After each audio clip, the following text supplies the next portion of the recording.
দেখো ডাকিতেছে তোমার কবরের মাটি। ঠিক না বে ঠিক গো?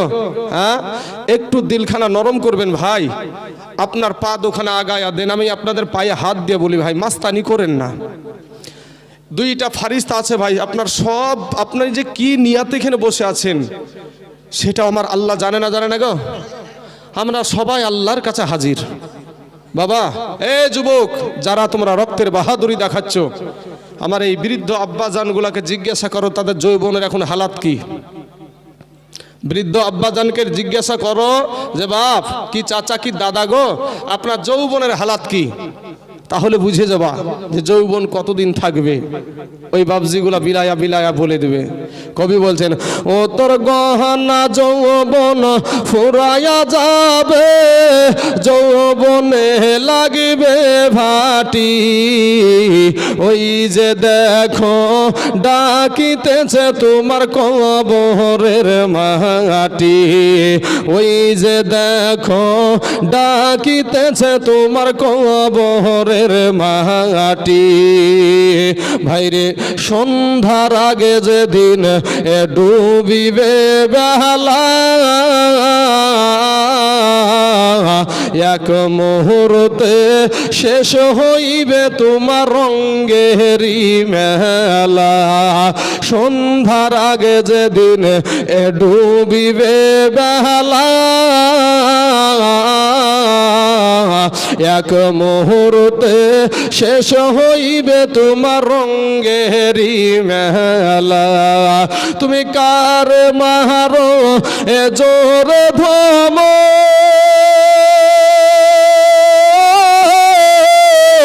কার মাথায় ভাঙিবা লাঠি, ভাইরে কার মারো এ জোরে ধম, কার মাথায় ভাঙিবা লাঠি, ওই যে দেখো ডাকিতেছে তোমার কবরের মাটি, ওই যে দেখো ডাকিতেছে তোমার কবরের মাটি।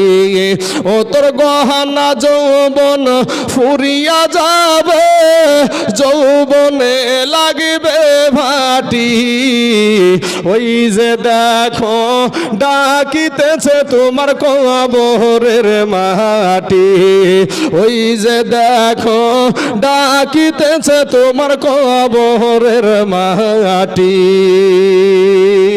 ভাইরে এদিকে টেনশন করেন, এদিকে চিন্তা করেন, কি কথাটা আমার জবান থেকে বের হচ্ছে সেটার দিকে নজর করেন। ওরা ঘুইরা মর তুমি এই মায়ারি পিছে,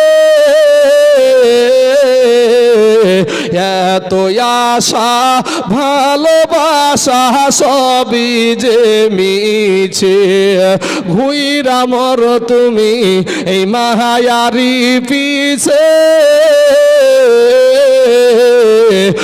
এত আশা ভালোবাসা সবই যে মিছে, কোনদিন জানি আইসা পড়ে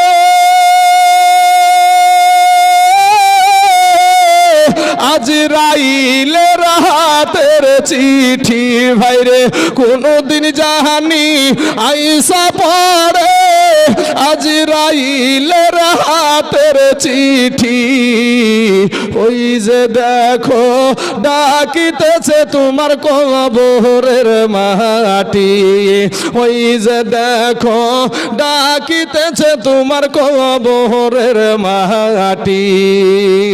খবর পেয়ে আসবে আত্মীয় সহজন,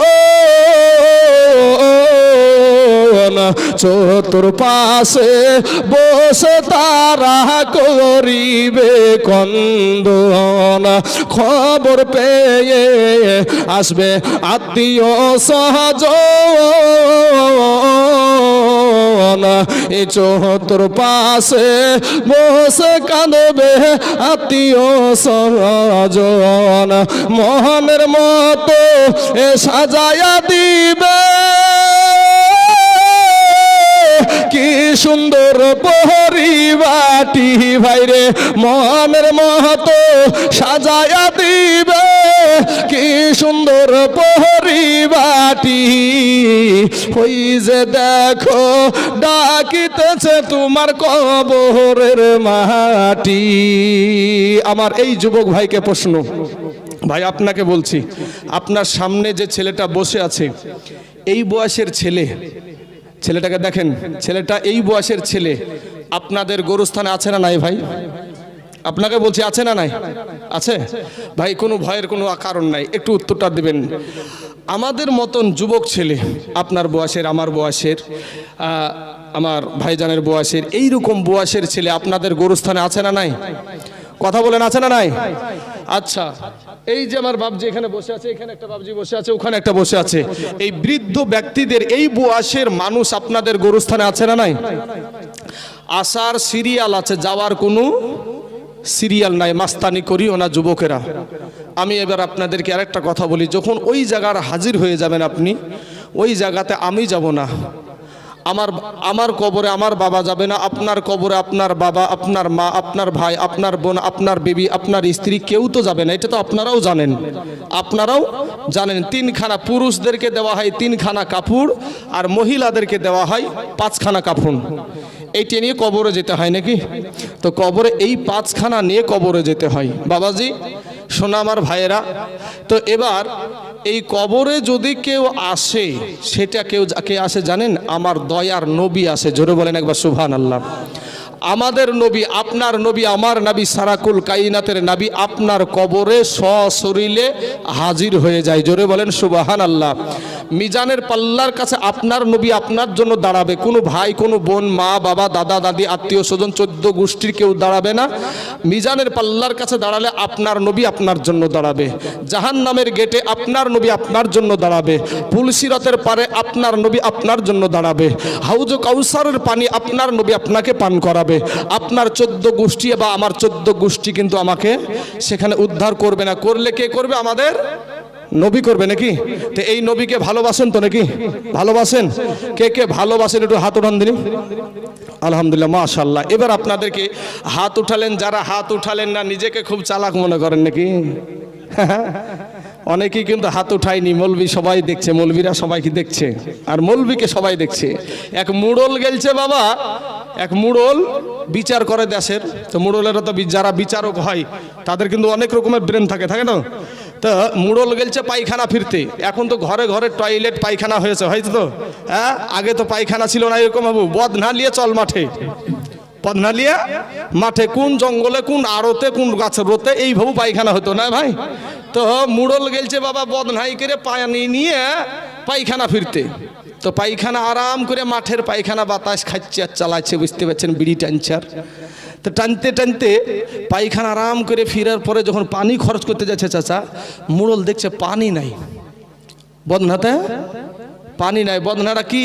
ফুটা, লিক ছিল, বদনা লিক আছে, বদনাতে কোনো পানি নাই। তখন মুড়ল বলছে, হারে এই 2-10 খান গ্রামের বিচার আমি করি আর কেউ আমাকে কোনোদিন ঠগাইতে পারলো না, তুই বদনা আমাকে ঠকে দিলি। তুই যে কি করে ঠগাস কাল দেখা যাবে। তুই যে কি করে ঠগাস, আমি মুড়লকে যে কি করে ঠগাস কাল দেখবো তোকে। পরের দিন ওই ফুটা বদনাতে ভাই আবার নিয়ে গেছে পানি। নিয়ে যাওয়ার বলছে, মুড়ল বলছে, বদনা তুই তো কাল আমাকে ঠগালছিস, আজ কি করে ঠগাস সেটা দেখবো। বলছে আজকে পায়খানা ফিরার আগেই আগে পানি খরচ করব। পায়খানা ফিরার আগে পানি খরচ করব। কে ঠগলো? যারা হাত তুলেছে তারা আল্লাহ দেখেনি, দেখেছে না দেখেনি গো? যারা নবীর মহব্বতে হাত তুললেন আপনাদেরকে আল্লাহ দেখেছে না দেখে নাই? দেখেছে তো নাকি? তো বাবা নবীকে যেহেতু বলেছেন আপনারা ভালোবাসি, আমি একটা আবদার করব ভাই, আমার আলেমুল আমাদেরকে, আমাকে মহব্বত করতে আমি বলছি না, আপনার নবী, যে নবী আপনার কবরে আসবে, ওই নবীর মহব্বতে একটা আবদার করব ভাই, কেউ আপনারা এটাতে অলসতা করবেন না। নবীর মহব্বতে বাপ আমার সোনা মানিকের, আমার ভাই জানার, হয়তো এই নবীর মহব্বতে এটাই আপনার জন্য কাল কিয়ামতের মাঠে নাজাতের কান্ডারি হয়ে যেতে পারে। আমি বলবো বাবা, পিছনটাকে যেখানটা গেট আছে ওখানটাকে ঘিরে নিয়েছে মানুষ, একেবারে খরার ধান লাগাইনি আইল বান্ধা করে বাঁধিয়েছে, পানি যাতে না খরার ধানের আইল গেলেন খুব শক্ত করে বাঁধানে ভাই। হ্যাঁ, তা আমি এদিকে অনেকটা ফাঁকা আছে, একটু নবীর মহব্বত একটু দাঁড়িয়ে যান, নবীজির মহব্বত একটু দাঁড়িয়ে যান, ইয়া নবী সালাম। নবীজির মহব্বতে ডেকেছি ভাই, একটু